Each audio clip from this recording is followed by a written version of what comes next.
Alright, at welcome back sa ating Learn series dito sa Learn Computer Today. So this time ay share ko sa inyo at sa ating mga kasamang developer ang AI for developers.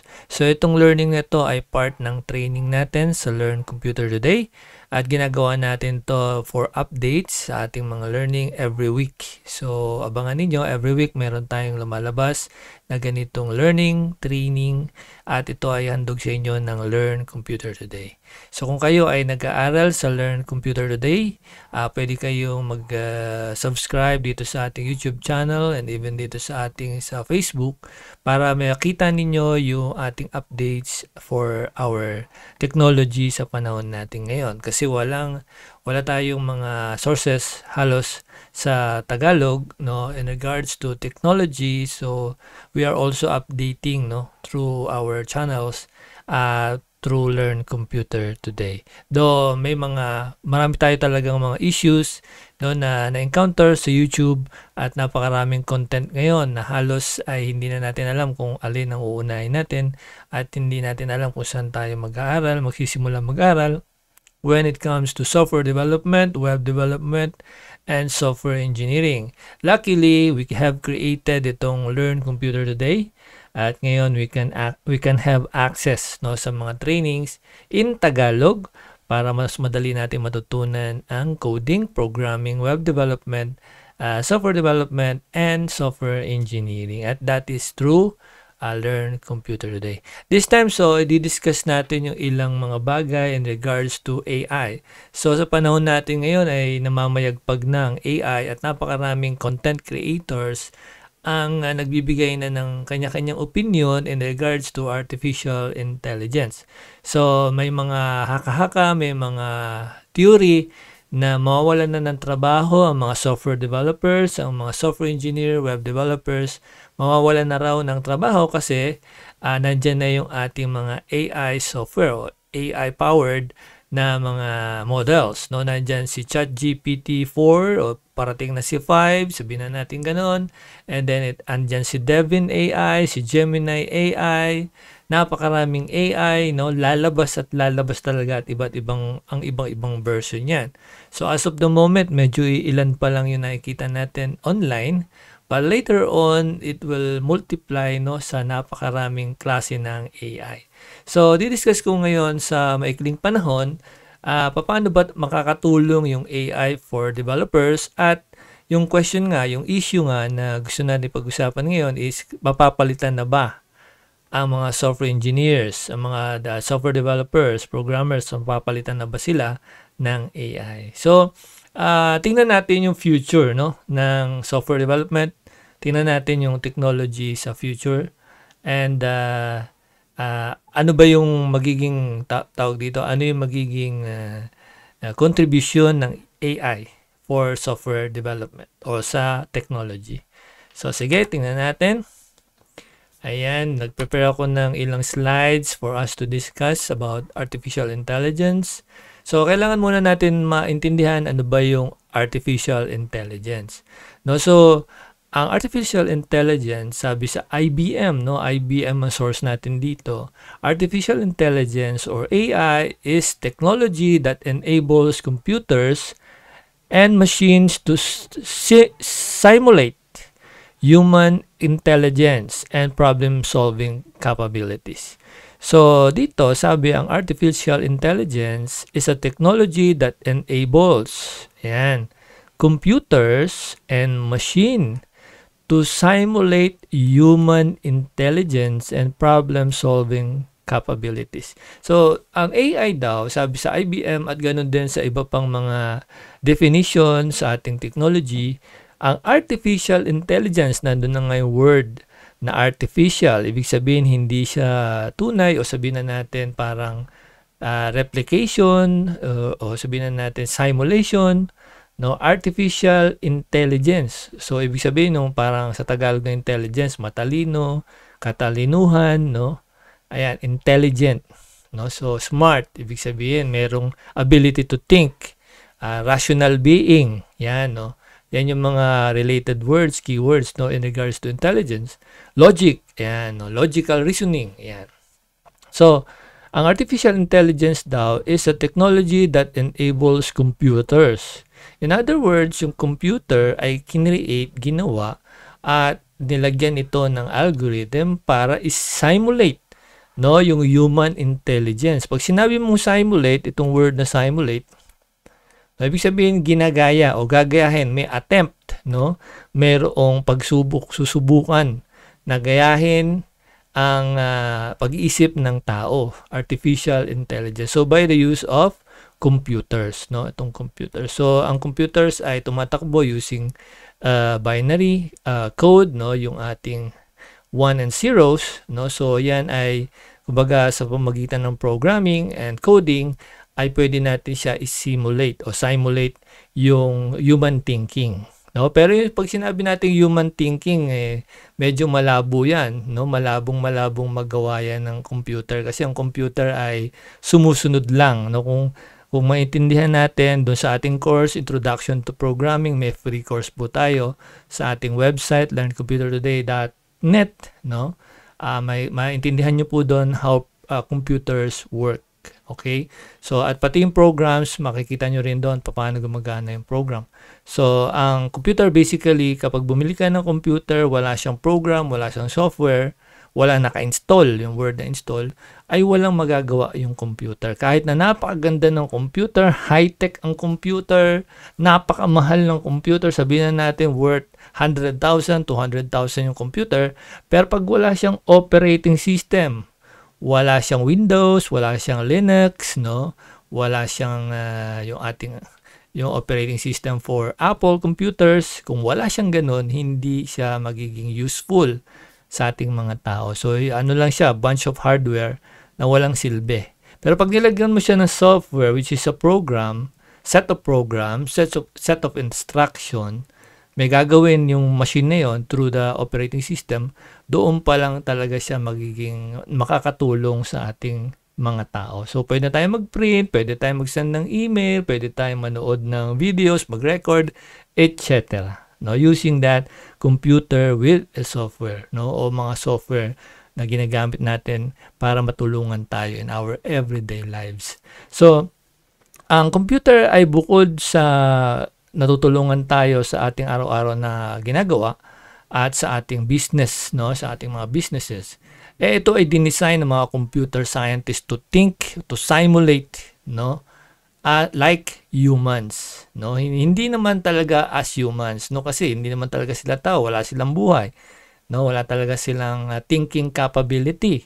Pero meron silang learning algorithm, no, meron silang parang kakayahan na itama yung kanilang nakikitang mali through the program. So, yung mga programs na yan ay kinreate din ng mga computer scientists. No? Hindi lang basta programmer kasi ang programmer is the one who writes the code. Pero pag sinabi mong computer scientist o scientist na, pag binanggit natin yung scientist, diyan na papasok yung mathematics, no?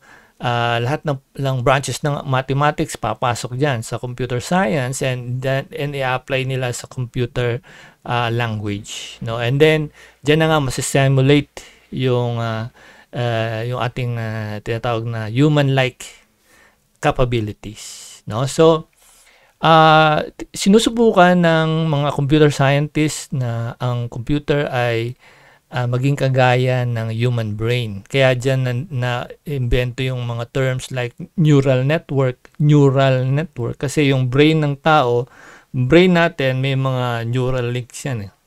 May mga kumbaga maliliit na hindi naman sabihin na natin nakikislapa. May mga kuryente ang hirap i-describe, no, yung ating utak, kaya nakakapag-decide tayo, nakakapag-isip tayo, nakakapag-interact tayo sa physical na mundo na to. So, yun yung gustong gayahin ng mga computer scientists na magawa ng computer, no? Gayahin yung human brain. At nandun na nga tayo sa proseso na kung saan yung ating intelligence, no, yung ating talino ay somehow ay napupunta na doon sa capabilities ng computer.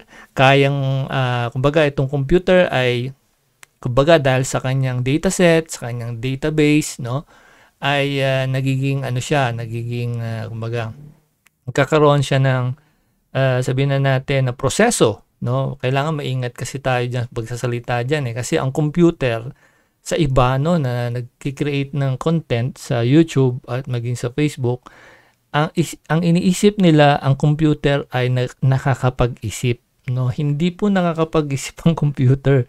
Yan ay program, no? Kagaya ng halimbawa, washing machine, no? Sabihin na natin ang washing machine na modelo yung ngayon, yung fully automatic. No, dinisign siya for that specific work, no, na maglagay ng tubig, automatic, lalagyan mo lang siya ng hose, then i-on mo lang si washing machine, then iset mo lang kung anong klase na paglalaba gagawin niya. Automatic na lahat hanggang sa kukunin mo na lang, tuyo na yung damit, no? So yung specific na washing machine, meron siyang design, meron siyang program to do specific task, no? At yun yung paglalaba, no? Outside from paglalaba, hindi na siya pwedeng magluto, no? At yung washing machine, hindi siya nag-iisip kung siya ba ay aandar o bukas na lang, tinatamad ba siya, no? Susundin ba niya yung utos ng command nung gagamit sa kanya or yung naglalaba, no? So, maliban lang masira, no, yung washing machine. At gano'n din ang ibang mga automated products, no, dito ngayon sa latest nating technology. So ang computer, kung ano ang dinesign ng computer scientist, paano siya pinrogram, paano siya dinesign, yun lang yung gagawin niya. So outside sa design niya, sa pagkaka-program sa kanya, wala na siyang kayang gawin. No, so dahil lang sa program na inilagay sa kanya. So I highly encourage you na i-take ninyo yung course natin sa Learn Computer Today, yung Introduction to Programming. So meron tayong course niya, free po yun, pwede nyo siya i-enroll at may certificate po dyan. At doon po dinidiscuss yan. Gaano ba katalino ang computer, no? So, at paano siya pinoprogram. Okay? So, in other words, dito sa artificial intelligence, no, gustong gayahin ng tao sa magitan ng computer, na ang computer ay mag-isip kagaya ng tao. Mag-isip yung term na ginagamit ko. Pero yung reality dyan, hindi niya kaya mag-isip. Kundi sa pamagitan ng process ng program, ay pwede niya ma-distinguish alin at alin. No? So, yan yung tinatawag nating artificial intelligence. So, makikita nyo meron ditong reasoning, no? Problem solving, perception, understanding natural language, and more. So dito, nakakapagtaka tong reasoning, and then problem solving, perception, no, medyo shocking yan, no? Understanding natural language. Para siyang nag-iisip dyan, pero actually hindi. Ginagamitan lamang siya ng algorithm, no? Ginagamitan siya ng machine learning algorithms para magkaroon siya ng output na parang siya ay nagre-reason. At parang siya ay nagpa-problem solving. Parang yes or no lang, no? Bukas sa isang araw uulan ba, no? Pag tinanong mo ang computer, bukas sa isang araw uulan ba? Unang-una, hindi alam ni computer ano yung uulan. No, kahit English mo pa yan, kahit na anong language ang gamitin mo, tanungin mo siya, uulan ba bukas?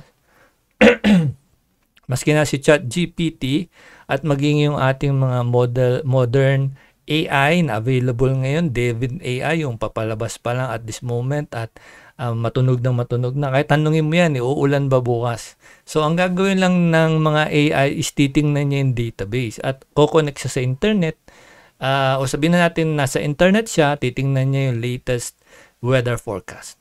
So, in other words, may database, may dataset, no, meron pa ring reference, may sources, at dyan papasok yung ating machine learning and algorithms. So in other words, hindi na masasagot through its own ability, no, yung ChatGPT or anumang AI, hindi niya masasagot sa sarili niya lang yon. Kailangan niya ng sources, and that is the weather station, no? So bukas pwede natin malaman kung uulan o hindi bilang mga tao kasi babalita yan sa ating sa ating TV or sa YouTube, o kung tayo ay naka-live sa mga news, sasabihin yan kung uulan ba bukas, may bagyo bang paparating, no, sasabihin yan ng mga tao because of our mga observatory tools, no, yung observation natin. Satellite, no, nandiyan, no. Pero itong computers, hindi nila kayang i-predict yun. No, wala silang power to predict that unless meron silang sources. Okay, so yung reasoning, problem solving, perception, understanding natural languages, ito ay mga programs lamang, no, na hindi nila masasaklaw yung wala doon sa program. So naka-base lang siya sa program. No, so i-next muna natin para makita natin yung iba't ibang examples ng artificial intelligence. So when we are talking about artificial intelligence, artificial like computer vision, no, ang example ng computer vision ay yung face detection. Kung kayo ay meron kayong halimbawa sa attendance ninyo sa school, sa work, no, maging yung fingerprint, no, so na-register ang inyong attendance, yung inyong daily attendance, yung time ng pagpasok, etc. And then sa security cameras, no, nakikita, natitrace kung sino yung tao, lumalabas yung pangalan niya, no, at pwedeng kung ang isang tao ay wanted, no, ay madali siyang makikilala, no, kapag kitang-kita yung kanyang muka, matitrace using computer vision. At ganun din kayang i-trace ng computer kung ang isang halimbawa isang sasakyan, anong klaseng model ito, anong sasakyan ito, sa mga traffic, gaano karami ang mga sasakyan dumadaan, no, maging yung plate numbers nare-recognize nila. So yan ay bahagi ng computer vision, which is also applied to artificial intelligence, no. So paano, no, sa madaling salita, paano nare-register sa computer yung mga bagay sa physical world, and that is through the camera. No, meron tayong tinatawag na pixel, no. So yung pixels natin sa cellphone, may mga pixels tayo kapag tayo ay nagkumuha ng picture. Pag medyo malabo, no, pixelated yung tawag natin. Pag pangit yung camera, pixelated. Pag maganda yung camera, ang laki ng resolution. Meron tayong, pag nanonood tayo ng video, nagre-record tayo ng video, meron yan 1080p, meron 4K. No, yung mga 4K na yan, yun yung dami ng pixel. So, sa magitan ng pixel ay nare-recognize ng computer ano yung nandoon, sapagkat pinrogram siya na kapag ganito ang pixel, ganito karami, ganito ang itsura, ito yung kanyang formation, ito yung kanyang pattern, ay masasabing, yan ay isang bagay na nakaprogram dito sa computer. So, sa magitan ng computer is nakakatulong, sa magitan ng computer, nakakatulong ito sa buhay ng tao, na hindi masyadong ma-stress, no? Kasi sa pamamagitan ng computer vision, hindi mo na kailangan lahat titigan yung mga mukha ng tao para ma-recognize mo. Hindi kailangan nakatuto ka sa camera na lahat ng tao sa airport ay kailangan mo i-scan at sino doon ang mga nasa wanted list o kaya sa holding list, no? So, sa magitan ng computer vision is pwedeng mag-trigger ng alarm, pwedeng mag-trigger ng anything na mag-indicate na merong something na nakuha ang computer na kamukha ng taong yon, no? So, through that, yung sa magitan niyan is nakakatulong yung artificial intelligence, no? Next is yung ating natural language processing. Natural language processing is yung common na lingwahe ng tao, katulad ng Tagalog, di ba? Kahit mag-English ang isang tao, nagtatagalog ako, halimbawa ngayon, nagtatagalog ako, pwede siyang matranslate into English language. O kaya sa French, no? Pwede siyang matranslate. Meron na tayong generative AI, no? Sabihin na natin, at marami pang mga AI na kayang i-translate, no, yung ating live na video, no? Pwedeng habang nagsasalita ako, pwedeng ma-translate ito sa iba't ibang wika. At yan ay through the help of the artificial intelligence. Of course, kailangan ng artificial intelligence o ng software o program doon sa natural language processing, which is ito yon, no? Ito yon. So, kailangan niya ng dictionary, no? Kailangan niya ng dictionary, data, sabihin na natin Tagalog to English, English to Spanish, ganyan. Kailangan meron siyang kasama sa program niya yung dictionary na yun at mga list of words and keywords na para ma-process niya yung translation. No? So, a few years back, no, nakita ko yung isang, sabihin na natin, commercial na may isang device na hawak isang babae. Then, nagsalita siya sa device, tapos, nasa Japan siya eh. Nakikita ko pa rin siya sa Facebook ngayon. Nagsalita siya sa device, sa sarili niyang wika, and then, yung device na yun, tin-translate into Japanese language. No? So, pinaparinig niya lang sa mga Japanese people kung ano yung sinabi niya sa kanyang sariling language, tina-translate na nung device na yun. So, yun ay tinatawag nating part ng artificial intelligence sa branch ng natural language processing, no? And kagaya nitong ChatGPT, no, yung mga Devin AI, and then lahat pa ng mga typing, no, nagta-type tayo. Pagka nag-input tayo ng question, queries, basta nagta-type ka, no, yan ay form ng natural language, NLP. And then ganun din yung speech to text, no, yung magsasalita ka and then ma-re-register na sa computer ang sinasabi mo is bahagi din yan ng artificial intelligence. So, lahat ng ito ay may specific programs. Hindi pwedeng isang program lang, general na lahat nandun na. Pwedeng mangyari yon pero napakaraming complicated design ng software engineering ang gagawin, ang mangyari. At napakalaki ng database na para magawa yon na lahat nandun na. No, meron isang na-develop na I think nakalimutan ko yung pangalan eh. No? Kahit na ano yung tanong mo, sasagutin niya. No, ang problema lang yung accuracy. Bakit siya nagkakaproblema sa accuracy? Katulad ni ChatGPT, though siya ay well accepted na ng napakaraming institution, lagi sinasabi pa rin merong mga inaccuracies, hindi tamang sagot. May mga hindi reliable yung sagot niya. Pag tinanong mo siya ng isang beses, magbibigay siya ng general answer. And then, pag nagdagdag ka ng mga specific words, nagbabago yung sagot niya. No? So, kung ikaw ay bago doon sa specific research, then medyo kulang yung tinatype mo. Magbibigay siya ng ibang sagot. So, that's why you have to understand and learn prompt engineering. Now, prompt engineering yan ay ginagamit sa mga NLP and then sa mga chatbots, mga ChatGPT, ginagamit yan, no? So, prompt engineering. At meron tayong course niyan, Introduction to ChatGPT dito sa Learn Computer Today. Pumunta lang kayo sa ating website. Nandyan yan sa ating sa link, no? At free siya, no? At least magkaroon kayo ng understanding about ChatGPT and how it works. Okay? So, yan yung isa sa mga examples ng AI. And then next, ito yung ating robotics and then autonomous vehicles, no? Kagaya ng Tesla, no? Yung pwedeng ma-detect kung gaano kalayo yung mga kotse sa kanya. Meron bang tawag dito, may mga barricade ba? Malapit na ba siya sa gutter? Ano yung traffic approaching, no?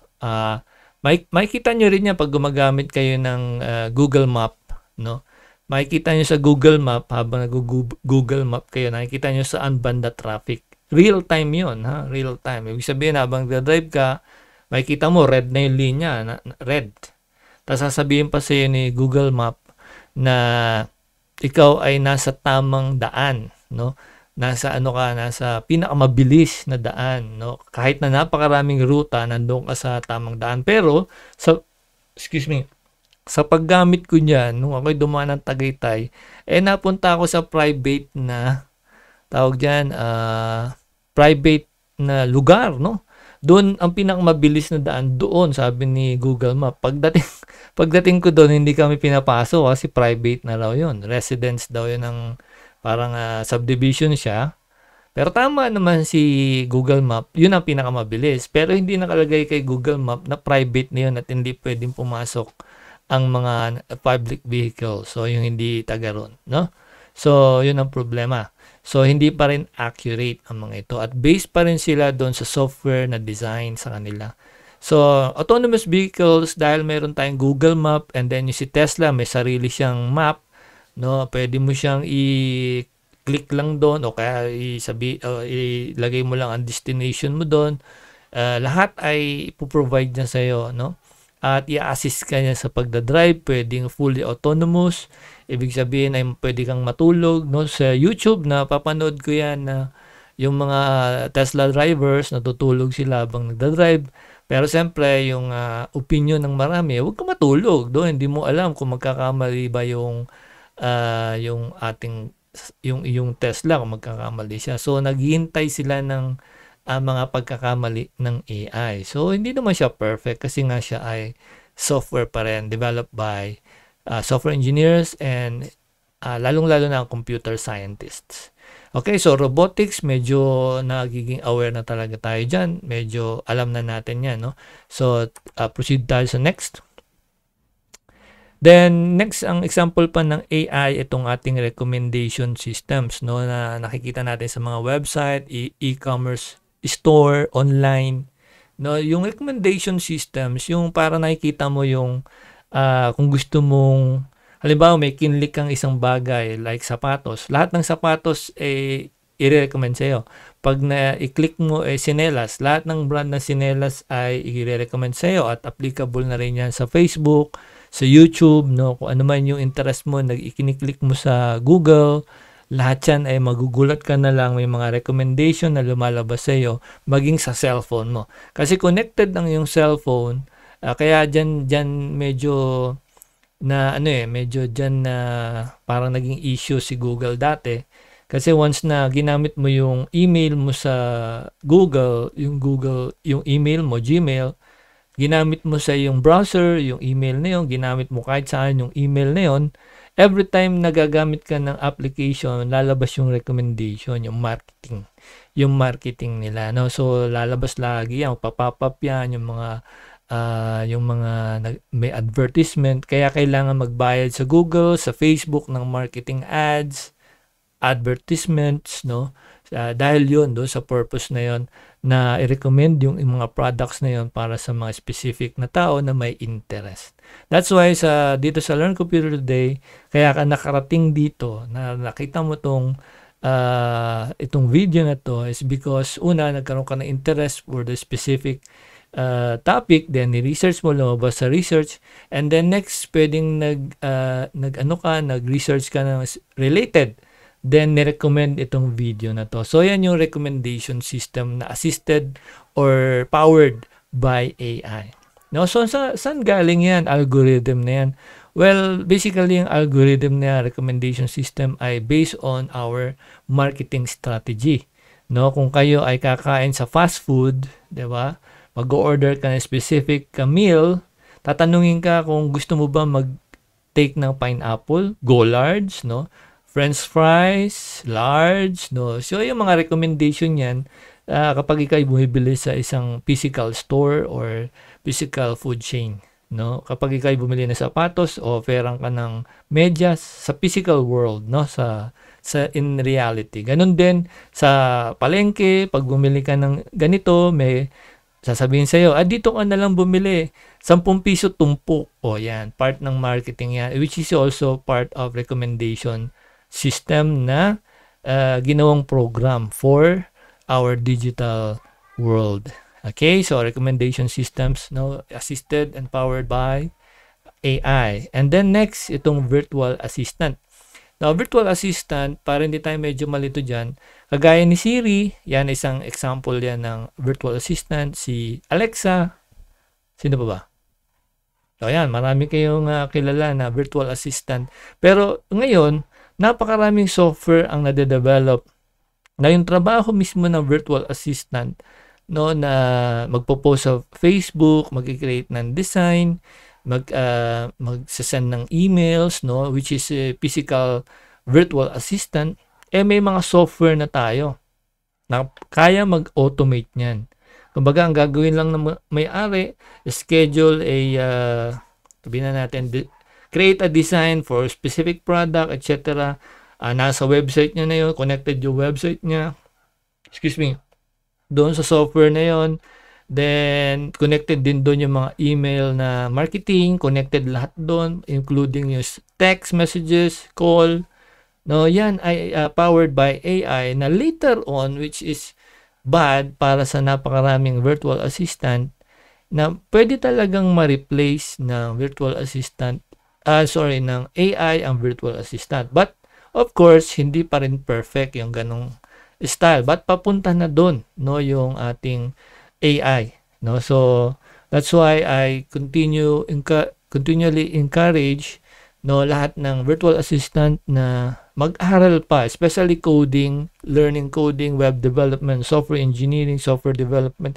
Kailangan mag-level up, no? Kasi itong ating artificial intelligence and then yung ating machine learning, maraming nade-develop na mga softwares na kung saan yung trabaho ng virtual assistant nangyayari, ginagawa na ng mismong computer, no? So kaya na mag-design ng computer ngayon, even yung ating yung mismong itong email marketing, napakadali na kasi part niya ng NLP, no, ng artificial intelligence. Okay, so ayan. And the next, yung ating example for healthcare, no? So nakikita nyo sa video, I think nagagawa ng surgery yan, no? Yan ay, sabihin na natin, assisted with AI, no? Kasi yung mga doktor, no, kailangan ay wala silang pasma. Lalo na kapag sila ay mag-oopera, no? At yung mga maliliit na ugat, no, once na magkamali sila o maputol nila, etc. So lalo na yung sa mata, no, yung mga crucial part ng body, ay dapat talaga kailangan assisted ng AI, artificial intelligence. No, kasi kapag hindi assisted, so napakaraming komplikasyon na pwedeng mangyari. At dyan nga ngayon, yung artificial intelligence ay nia-apply. No, maraming mga software developers, software engineer, no, nagki-create sila ng programs for medical, no, and even robotics.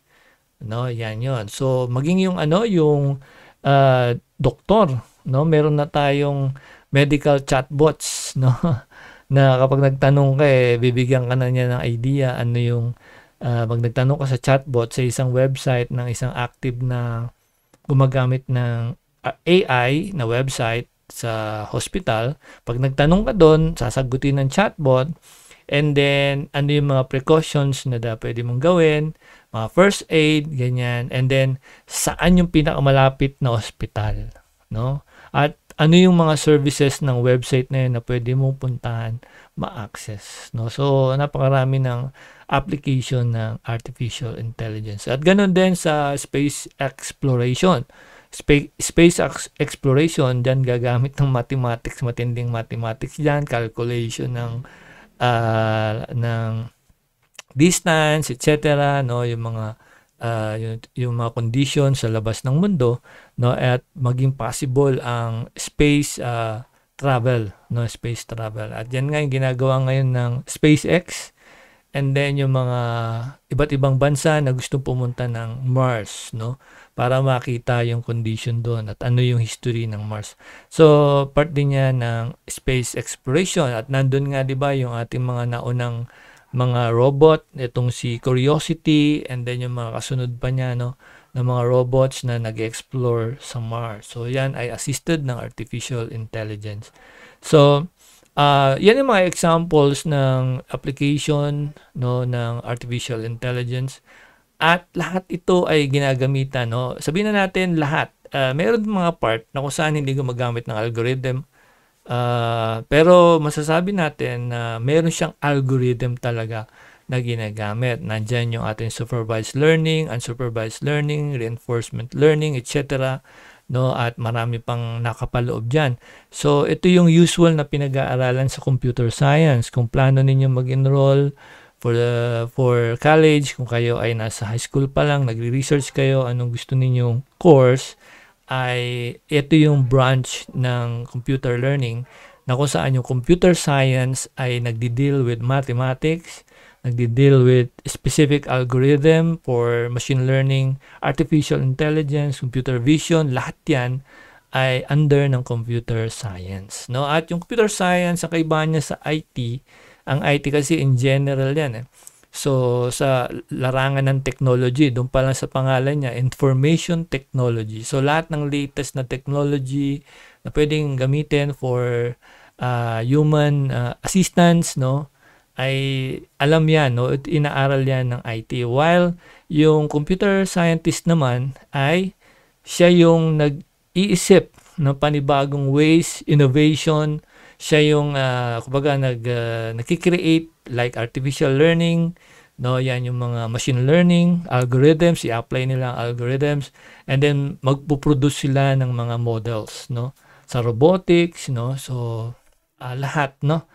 So yan yung branch ng computer science, more on exploration, research, no, algorithm, machine learning, etc. No, while sa information technology, yan naman yung implementation na. Kung ano na yung meron, gagamitin mo yung technology na yun para masolusyonan mo yung mga problems ng mundo. No, yung ano naman, computer science, yung problema na wala pang solusyon, susolusyonan mo. So yun yung kaibahan niya, no? Pero napakaraming, siyempre, comparison pa yan. Okay, so gumagamit ng algorithm ang ating artificial intelligence. So isang bagay ang dapat natin dapat tandaan when it comes to artificial intelligence and machine learning, kailangan dito ng data. No, data. Yan, data. Ano ang mga example ng data? Halimbawa, yung mukha ng tao. No?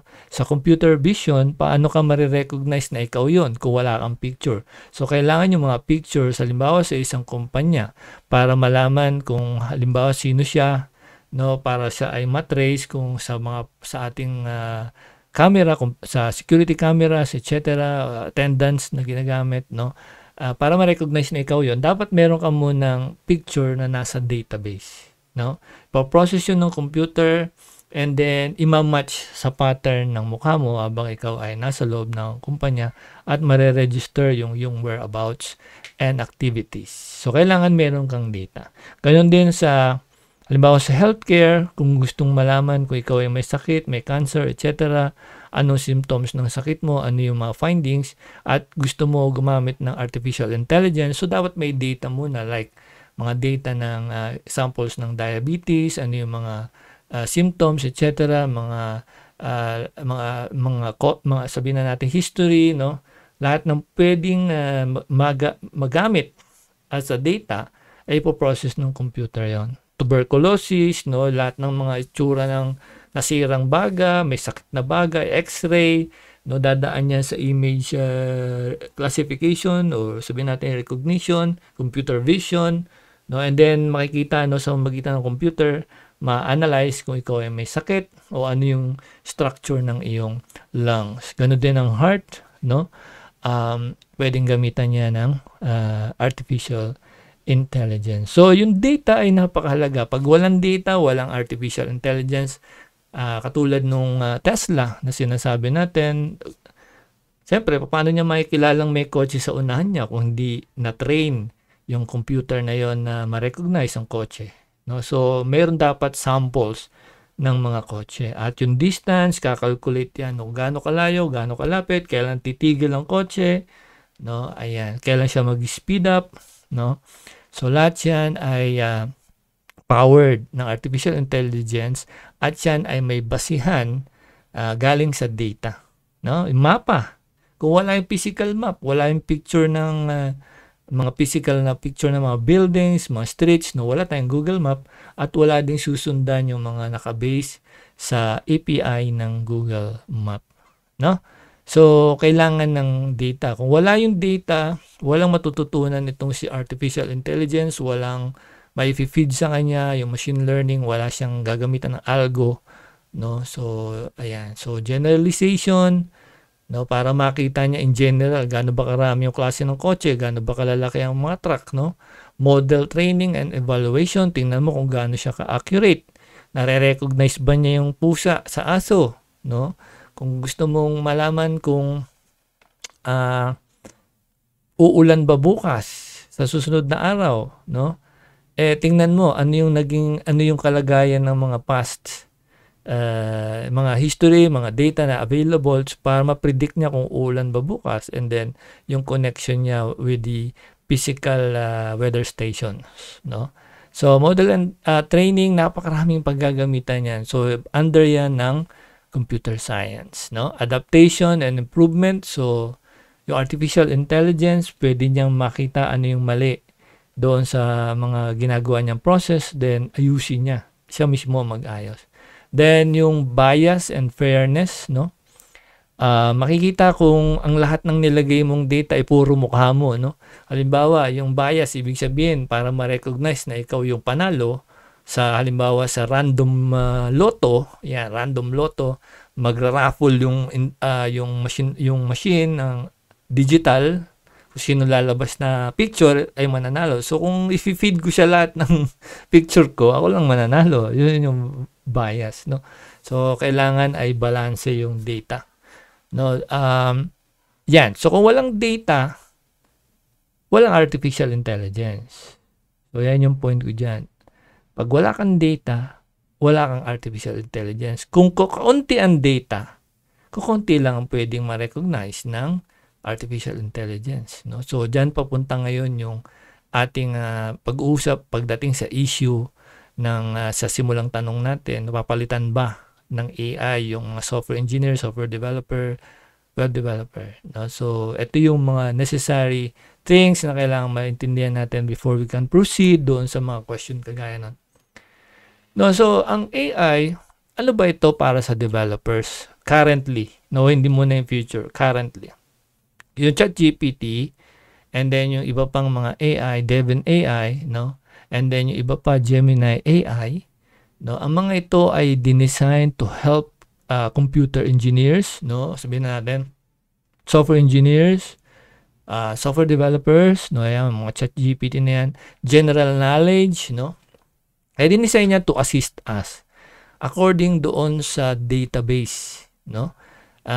Na if you need o tinrain doon sa ChatGPT, kagaya na pinag-usapan natin kanina, dapat may data muna bago siya matuto, bago maintindihan, sabihin natin, bago mo ma-process ng computer yung mga bagay-bagay, kailangan may data siya, no? Like pictures, no? And sa case ng ChatGPT is mga articles na nasa web natin ngayon, nasa internet.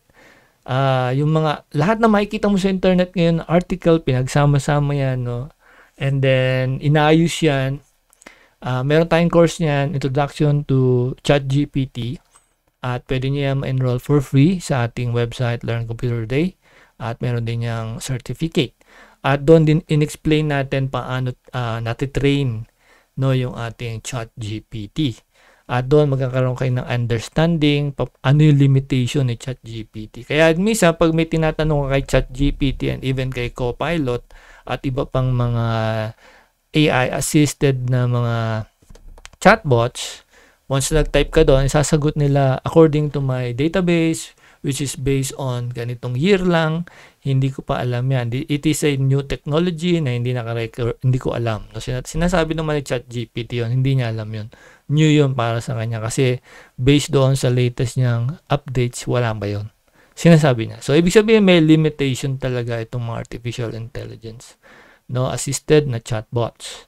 So, ano ang may tutulong niya sa atin ngayon? So, bilang developer or aspiring developer, kung kayo ay beginner pa lang, so ito ay napakagandang source ng ideas ng inyong para sa inyong research, sa discovery ng mga topics, no? And kung meron kayong tanong, information about sa specific topic na gusto nyo hanapin, so napakaganda ng ChatGPT and even other AI-assisted chatbots. And even yung mga pwedeng mag-trace ng mga images, no? At pwedeng ma-recognize sino yun, no? So yan ay kumbaga part ng research, no, and discovery. Kunyari meron isang specific insect, then ipatrace mo kay Google anong insect yon, sasabihin niya sa iyo anong insect yon. So napakaganda, no? Meron tayong access doon. And para sa ating mga developer, pagdating sa coding and technology, like understanding frameworks, understanding different technologies, so magagamit natin ng mga AI na yan Pero hindi ang AI automatic magbibigay sa ng information. Hindi. You have to understand prompt engineering, no, para ma-access mo ng tama ang database na kagaya ng ChatGPT. No, and AI for developers, nagiging coding assistant ang mga AI like ChatGPT, Devin AI, no? Yan ay assistance lamang. Hindi siya pwedeng siya ang mag-design for you. So, kailangan mo mag-input ng specifics kung anong gusto mong gawin.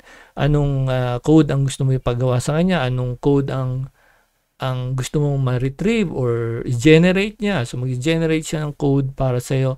And then, magsasuggest siya. Pag meron ka ng code, ipakita mo sa kanya, ano mas maganda pa to develop this. Gusto ko lagyan ng ganito, ng ganyan. And then, magbibigay siya ng suggestions. No? Ang experience ko kay ChatGPT, when I was, no, yung teka, kailan ba yan?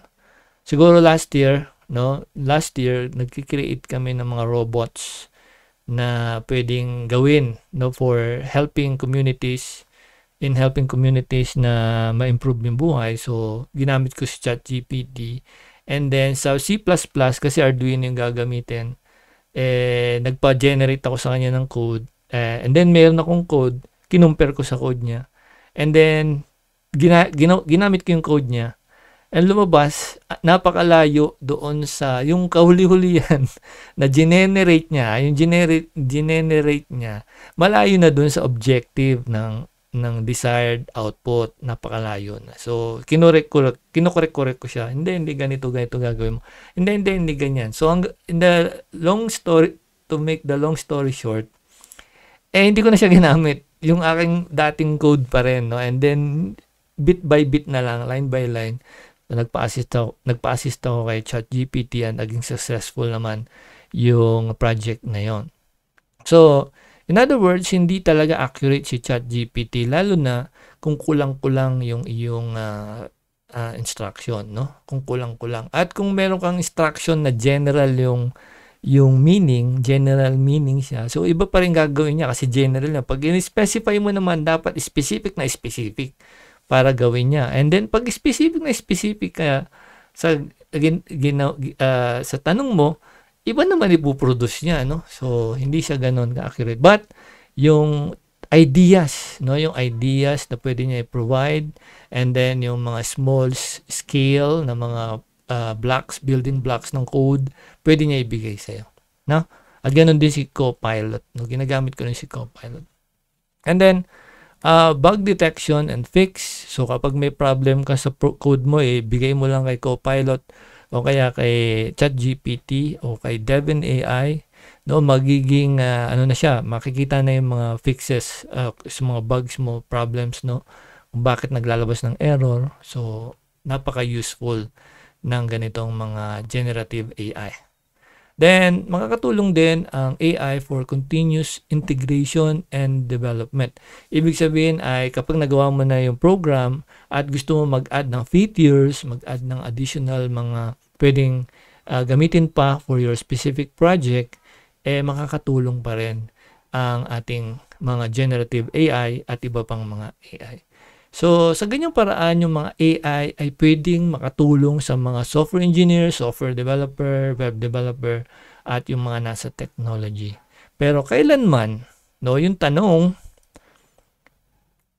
no, ito pala, meron pa isa. Yung software engineer, no, ito medyo napapalayo na yung meaning ng software engineer ngayon Hindi kagaya ng software engineer dati, no. Ngayon, ang software engineer, napakarami ng meaning. Pag graduate ka ng specific certificate, learning, 7 days, software engineer ka na. Lagi ko sinasabi, 1 month, 2 months, 3 months, software engineer ka na. Hindi po ganun.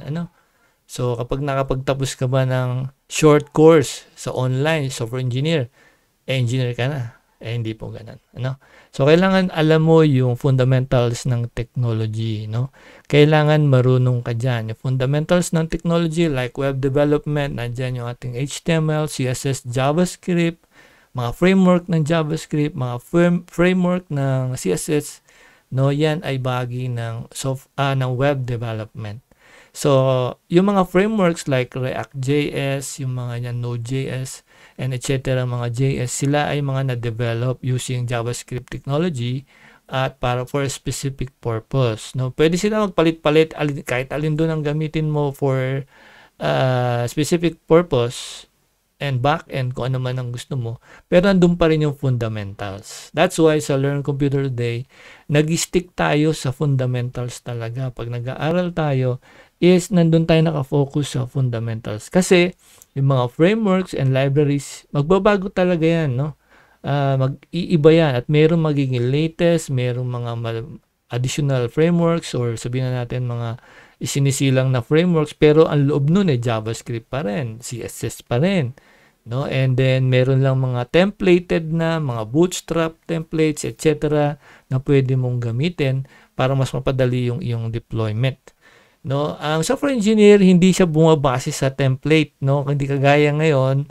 Napapansin ko maski na sa mga forums, groups, no, na sinasalihan ko, marami doon nagsasabing sila ay software engineer, pero kung titingnan mo yung ginawa nila, templated. Ibig sabihin ng templated is download mo lang yung code, pwede mong bilhin, pwedeng free, download mo si code, palitan mo lang ng mga information, then deploy mo, okay na. So, software engineer na, no? Pero hindi po ganoon, ano? Ang software engineering ay ito yung kabuuan ng software. Kailangan ikaw yung talagang magde-design, ikaw yung gagawa ng concept, no?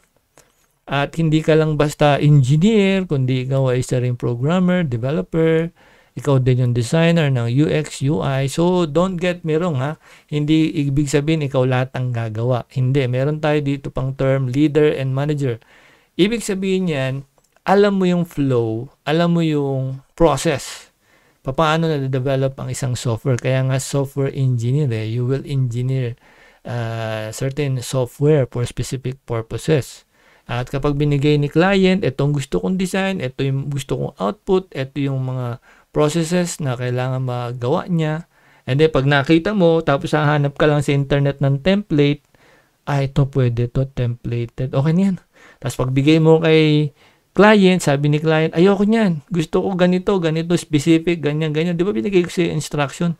Ay, hindi po ma'am, sir. Kasi yan lang pong talagang available namin ngayon. Hindi mag-aaway sila ngayon kasi hindi magawa nung software engineer yung pinapagawa ni client kasi templated lang yung ginawa niya. So, hindi talaga siya software engineer. Software engineer is magsisimula ka sa zero, pwede ka gumamit ng frameworks, pero nandun pa rin yung fundamental.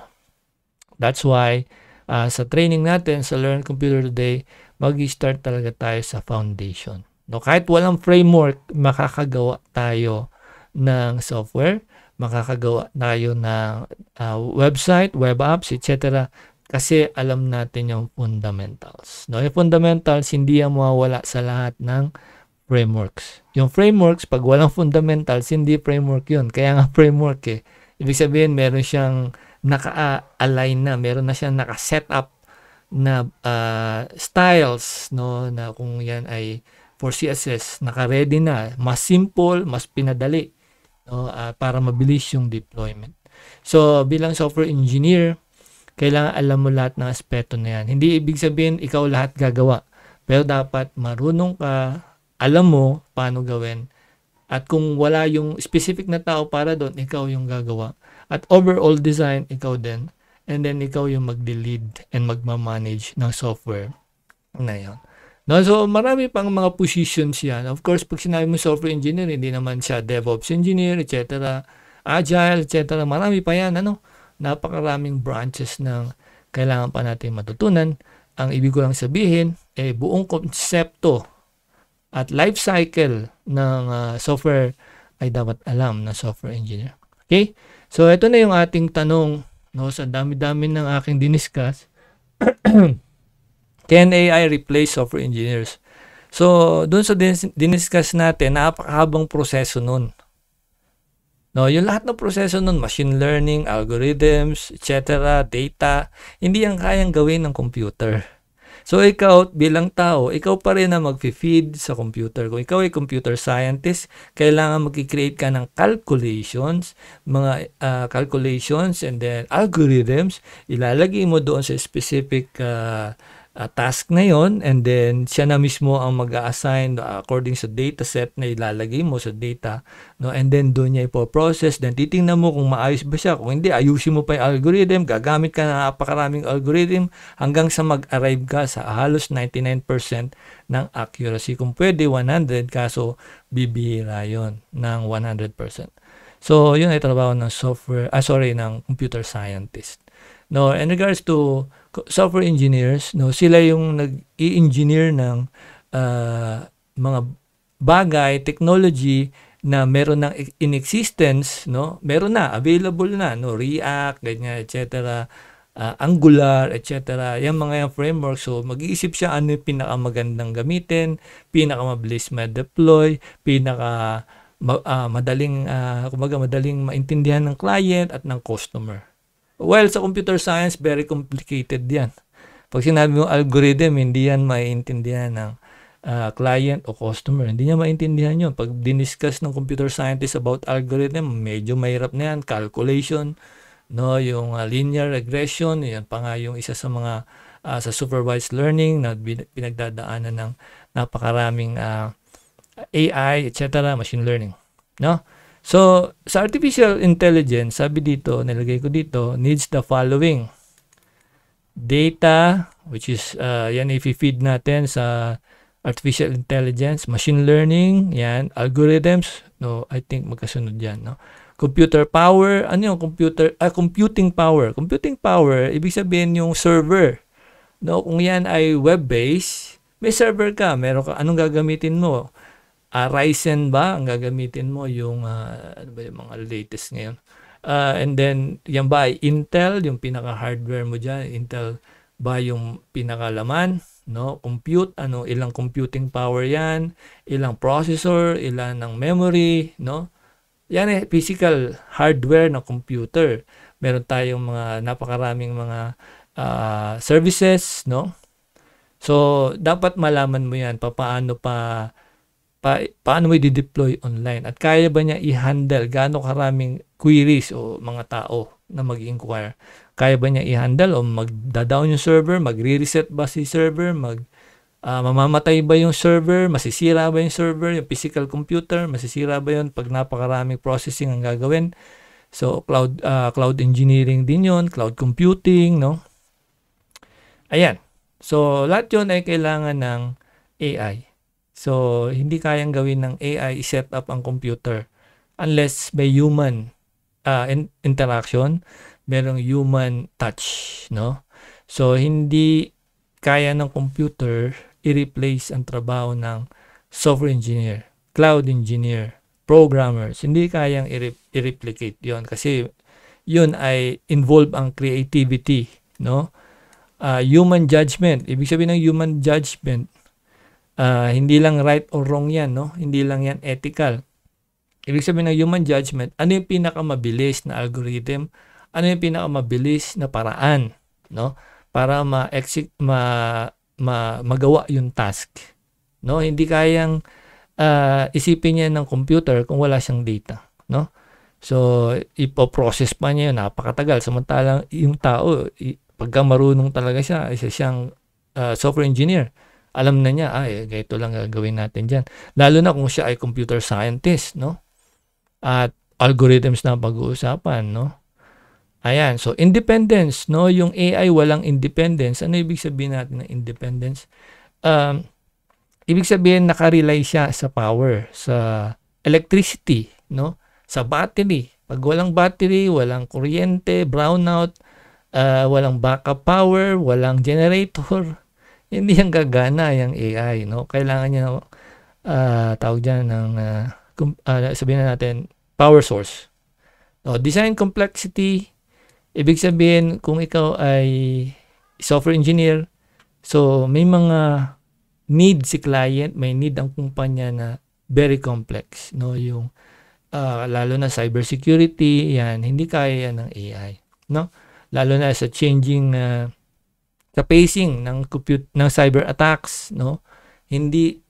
Pag hindi mo finid si AI, hindi mo siya binigyan ng bagong data, wala siya ipo-process, 'di ba? So, wala siyang data eh. So, ano ipoprocess niya? Samantalang ang cyber attacks, yung mga hackers, patuloy na gumagawa ng mga ways para makuha nila yung data from a certain website, manipulate yung mga systems, no? Nakakalungkot nga lang kasi maraming gusto maging hacker. Well, ito nga, latest lang, kung i-research nyo sa YouTube, meron isang, I think, engineer sa, hindi ko alam kung ano position niya, nakalimutan ko na. Chinese siya, Chinese national siya, nag-work siya sa Google. Then, ang ginawa niya, itong AI ng Google, sabi ni Google, ninakaw niya. O kumuha siya ng kopya. Nagkaroon siya ng sariling copy and then, I think nag-resign siya o umalis na siya sa Google. Dala-dala niya yung copy ng AI na technology na yun. Kinuha niya. Pwedeng sa USB drive, sabihin na natin kung saan niya nilagay o sa kanyang private repository, etc. Hindi natin alam yon ang details. Pero, hinuli siya ng FBI. No? Hinuli siya and then kapag napatunayan siya, I think 4 counts 4 counts ang kinaso sa kanya. 4 na beses na kaso. 4 na kaso. So, kapag guilty siya lahat doon, ang sabi nung news, napanood ko lang recently, 40 years siyang makukulong. Minimum 40 years, kung di ako nagkakamali. Magbabayad siya ng $1 million, no? Bilang damage, no? Part ng damage. So, biruin mo, hacker ka, biruin mo siya ay developer na, sabihin na natin, engineer o ano man position niya sa Google, napakaganda na ng position niya. Nag-resign siya and then dinala niya yung AI, pwede niya ibenta kasi kahit saan yun yung technology na yun, pwede niya pagkakitaan yun. Pero nahuli siya.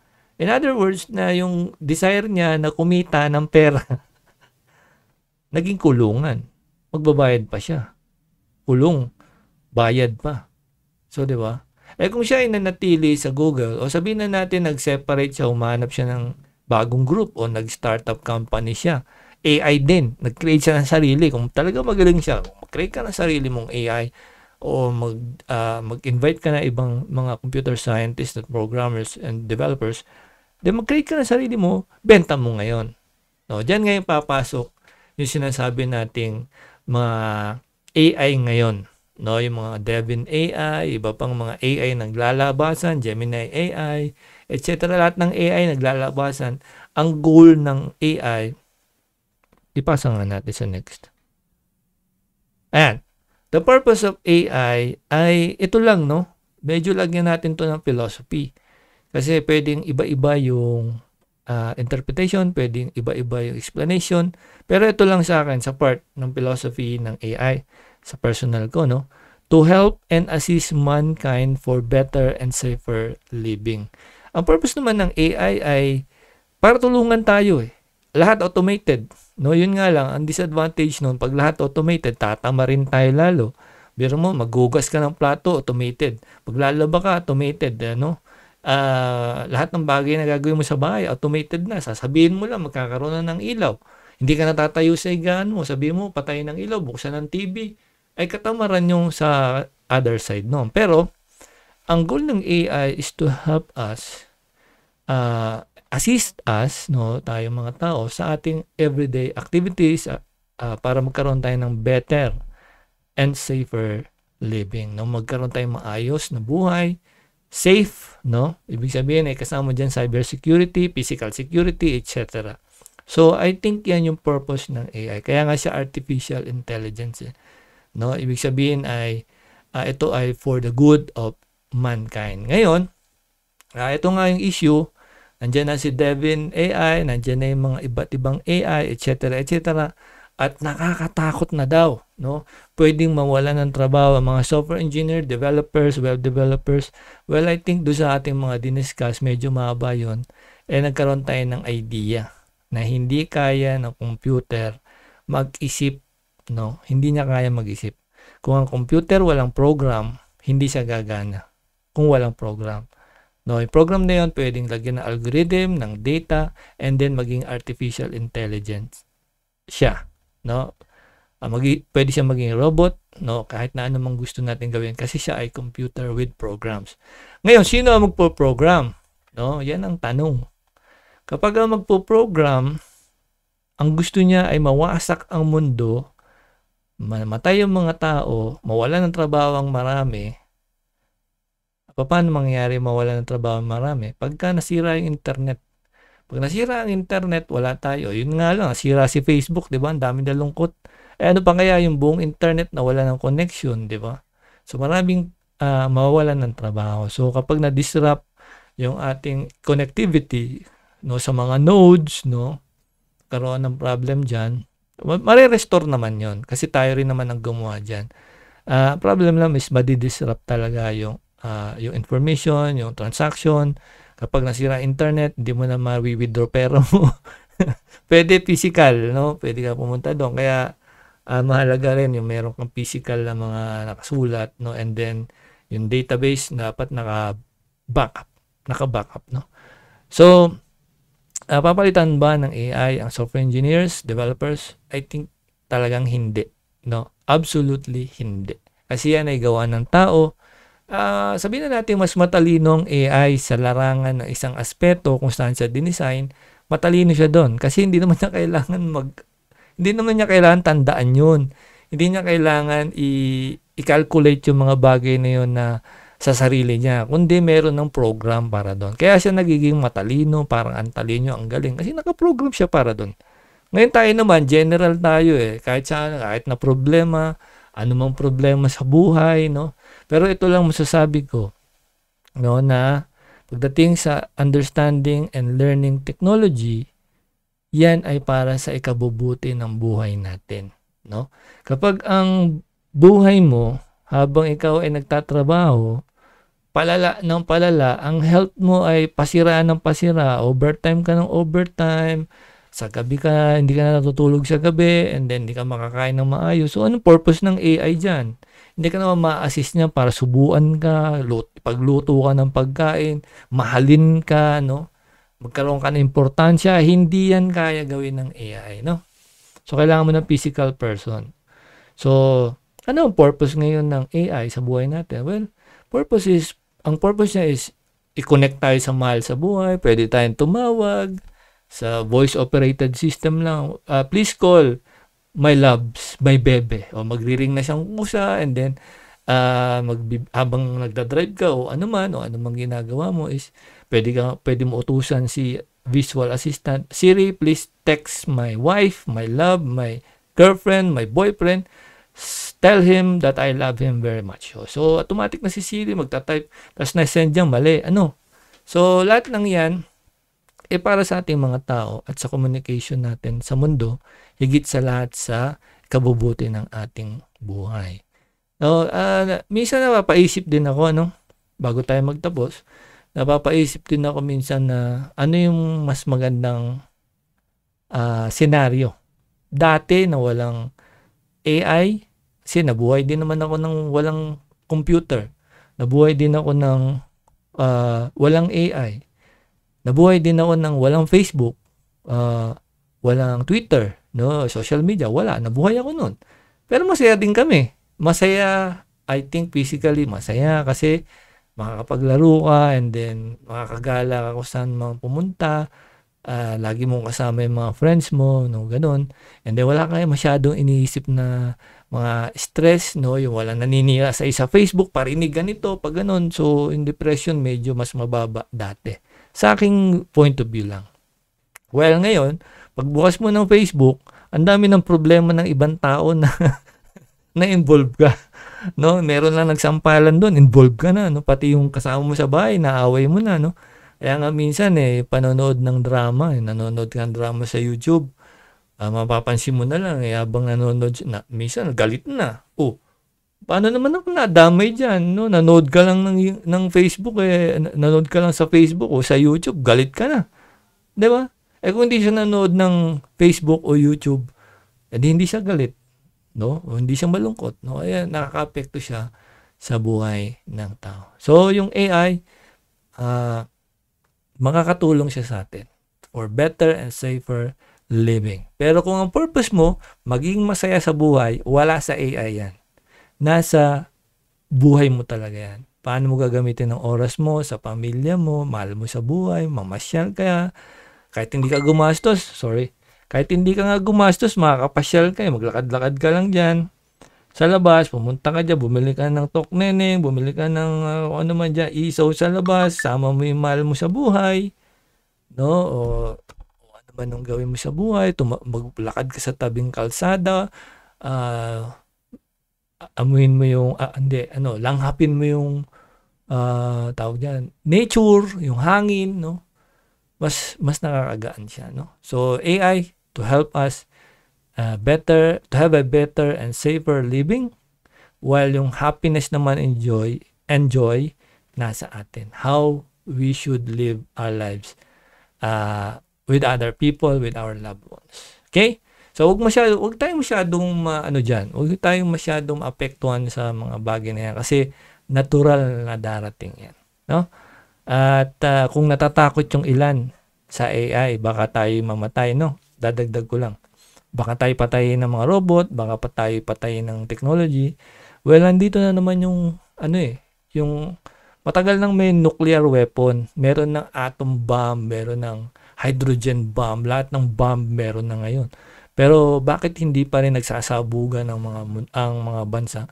Sapagkat meron pa ring tao na mabuti ang puso, na hindi hahayaan na ang masasama, na may masamang intensyon, magwagi. So tao pa rin, tao versus sa tao.